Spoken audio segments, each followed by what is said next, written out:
അത്യുന്നതങ്ങളിൽ ദൈവത്തിന് മഹത്വം, ഭൂമിയിൽ സന്മനസ്സുള്ളവർക്ക് സമാധാനം.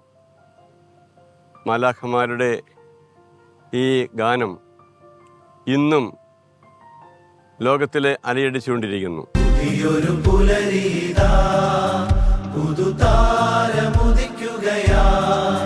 പുതുജീവൻ മണ്ണിൽ പിറന്നു.